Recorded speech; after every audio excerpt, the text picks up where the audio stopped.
All right, today we're going to talk about the law of sines. That's lesson 71. We're going to start with finding the area of a triangle. So if you think back to your formula, you know the area of a triangle is 1/2 base times height. Okay, and there's a little picture also.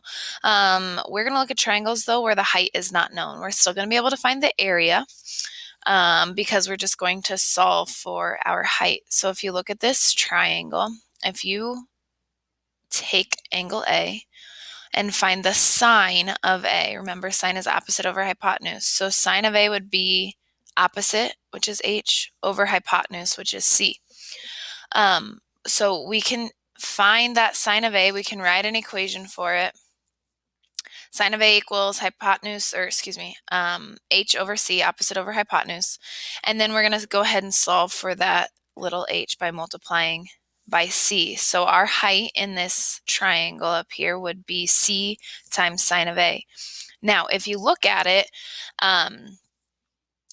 if you use that, you can plug that back into our area of our triangle formula. So now we have our area equaling 1/2 base times C sine of A, and that C sine of A was our height.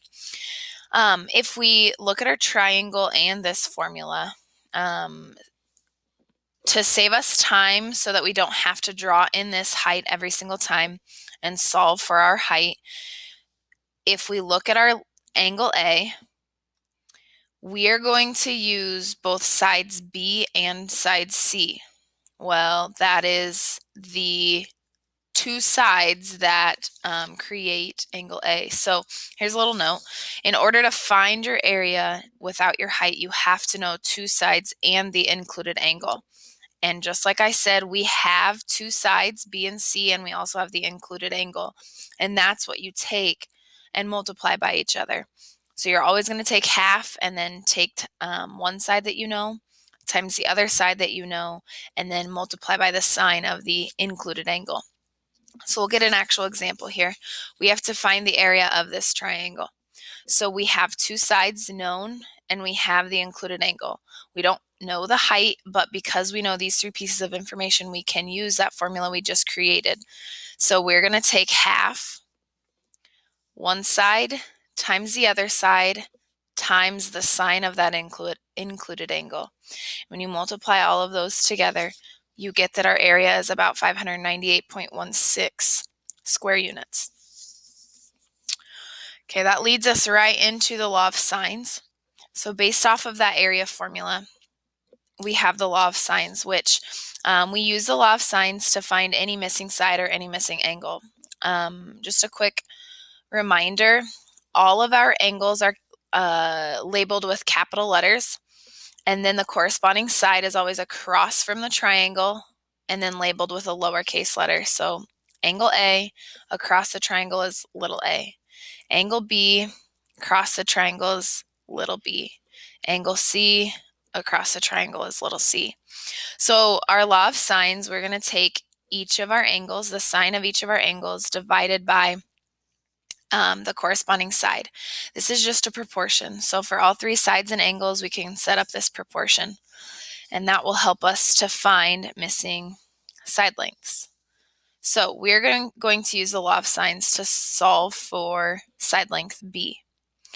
Well, if you look, we know the pair angle A and side length A. So we set up sine of 48 over 4 and set that equal to sine of 35 over B.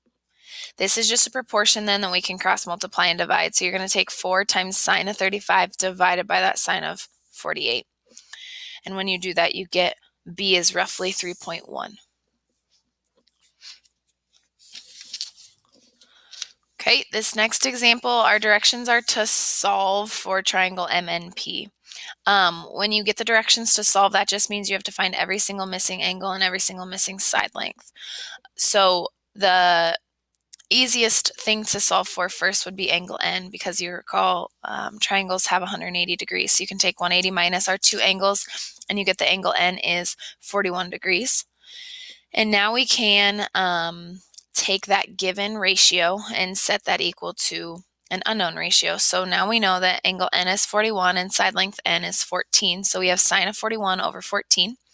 Then if we solve for m first, we would do sine of 65 over m, which looks like this ratio. So sine of 41 over 14 equals sine of 65 over m. Again, cross multiply and divide, and you get 19.3 as your side length for m. When we go to solve for p, we want to go back and use angle n and side length n because our side length m has been rounded. So now we want to make sure we go back to using a ratio that was never rounded. So we have sine of 41 over 14 equals sine of 74 over p. Cross multiply and divide 20.5 as your side length. Occasionally you'll be asked to find an angle measurement. So we can still set up a proportion. Here's our triangle. We need to find angle measure C.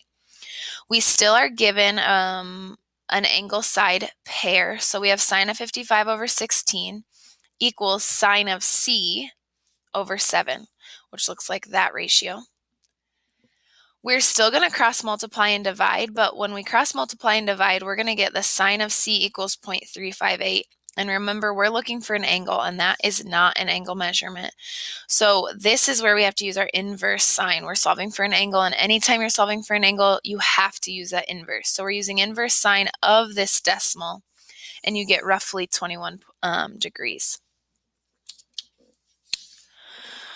Okay, quickly, if we're given two sides and a non-included angle, there's potential that there could be two different triangles. So I've drawn both of those potential triangles. So one where your side length could be outside of your height, and one's where your side length could be inside of your height. So I've given us a little note to help us decide if we're going to have two triangles or not. If the side opposite of your given angle is smaller than the second given side, that's when we know there's potential for two triangles. There's also a little inequality to help us decide. So if our height is less than our side length, less than the other side length we're given, then we're going to have two triangles. So let's actually try this with a specific scenario. So here's the given triangle. If you look, the side length opposite of the angle given is 20. That is definitely smaller than the second side length given. So we need to find what this height is by using our sign. So here's what I just said. 20 is less than 25 means we could have two triangles.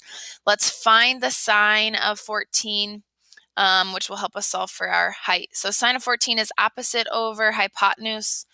When you multiply 25 times sine of 14, you get your height is roughly 6. Using this inequality described just a minute ago, we would have 6 is less than 20, less than 25. That verifies that we're going to have two triangles. So we need to solve for our angle B. Okay, so when you set up a proportion, you'd have sine of 14 over 20 equals sine of B over 25. When you cross multiply and divide, you get that angle B is 17.6 degrees for one triangle, but we still have to find the second triangle. And this is where we're going to take 180 minus the angle that you just found. That will always verify or give you that second potential angle measurement for your second triangle. So we know 17.6 would create one triangle, and then when we take 180 minus 17.6, that's where we get our second angle measurement. So in our second triangle, angle B would be 162.4 degrees.